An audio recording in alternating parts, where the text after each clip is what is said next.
മലയാള television പ്രേക്ഷകർക്ക് ഏറെ പ്രിയപ്പെട്ട റിയാലിറ്റി ഷോകളിൽ ഒന്നാണ് സ്റ്റാർ സിംഗർ. നിലവിൽ വിജയകരമായ ഏഷ്യാനെറ്റ് സ്റ്റാർ സിംഗർ സീസൺ 9 അവസാനിച്ചിട്ട് ഏറെ നാളുകൾ കഴിയും മുൻപേ പുതിയ സീസണുമായി എത്തിയിരിക്കുകയാണ് ഏഷ്യാനെറ്റ്. ഈ ആഴ്ച ശിവരാത്രി ദിവസം എറണാകുളം ദർബാർ ഹാൾ ഗ്രൗണ്ടിൽ നടന്ന ഇവന്റിൽ വെച്ച് സ്റ്റാർ സിംഗർ സീസൺ 10 ചാനൽ ഔദ്യോഗികമായി ലോഞ്ച് ചെയ്തു. ഏറെ മനോഹരമായി തയ്യാറാക്കിയ ഇവന്റിൽ സ്റ്റാർ സിംഗറിനൊപ്പം ചാനൽ സംപ്രേഷണം ചെയ്യാൻ ആരംഭിക്കുന്ന പുതിയ സീരിയൽ ടീച്ചർ അമ്മയുടെ ലോഞ്ച് ഇവന്റും നടന്നു. ഈ ചടങ്ങിൽ സ്റ്റാർ സിംഗറിലെ ഗ്രൂമിങ്ങിലുള്ള 34 മത്സരാർത്ഥികൾ എത്തിയിരുന്നു. ഇവരിൽ നിന്ന് ഈ റൗണ്ടിൽ സെലക്ട് ആകുന്ന 16 പേരായിരിക്കും സ്റ്റാർ സിംഗർ മത്സരാർത്ഥികളായി എത്തുക. ഇതിനിടെ ലോഞ്ച് പ്രോഗ്രാമിന് മുന്നോടിയായി നടത്തിയ സോഷ്യൽ മീഡിയ ലൈവിൽ ഷോയുടെ ഡയറക്ടർ പറഞ്ഞ വാക്കുകൾ ചർച്ചയാകുന്നു. വളരെ വിജയകരമായ മുൻ സീസണെ കുറിച്ച് സംസാരിക്കവേ ഏഷ്യാനെറ്റ് സ്റ്റാർ സിംഗർ സീസൺ 10 കുറിച്ച് സംസാരിക്കുമ്പോൾ ഏറ്റവും വലിയ ശത്രു സ്റ്റാർ സിംഗർ സീസൺ 9 തന്നെയാണ് എന്ന് അദ്ദേഹം പറയുന്നു. കാരണം പുതിയ സീസൺ എല്ലാ കാര്യങ്ങളിലും വല്ലാതെ മുൻ സീസണുമായി കമ്പയർ ചെയ്യപ്പെടും. എന്നാൽ പുതിയ സീസണെ കുറിച്ച് നല്ല പ്രതീക്ഷയുണ്ടെന്നും അദ്ദേഹം പറഞ്ഞു. മത്സരാർത്ഥികളായി കിട്ടിയിരിക്കുന്നവരെ കുറിച്ച് നല്ല പ്രതീക്ഷയുണ്ടെന്നും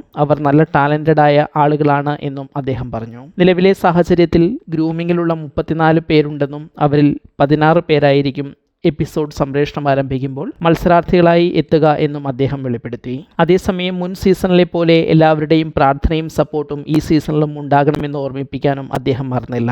വിജയകരമായി അവസാനിച്ച Asianet star singer season 9 show ഡയറക്ടറും ഈ വർഷം സംപ്രേഷണം ചെയ്യാൻ പോകുന്ന ഷോയുടെ ഷോ ഡയറക്ടറും സെർഗോ വിജയരാജ് തന്നെയാണ്. ഏതാനും ആഴ്ചകൾക്കുള്ളിൽ മലയാളികളുടെ സ്വീകരണ മുറിയിലേക്ക് ഒരു കൂട്ടം പുത്തൻ മത്സരാർത്ഥികളുമായി ഏഷ്യാനെറ്റ് സ്റ്റാർ സിംഗർ സീസൺ 10 എത്തും. പുതിയ സീസണിലെ മത്സരാർത്ഥികളെ കുറിച്ച് നിങ്ങളുടെ പ്രതീക്ഷകൾ കമന്റ് ചെയ്യൂ. ഈ ചാനൽ സബ്സ്ക്രൈബ് ചെയ്യുക.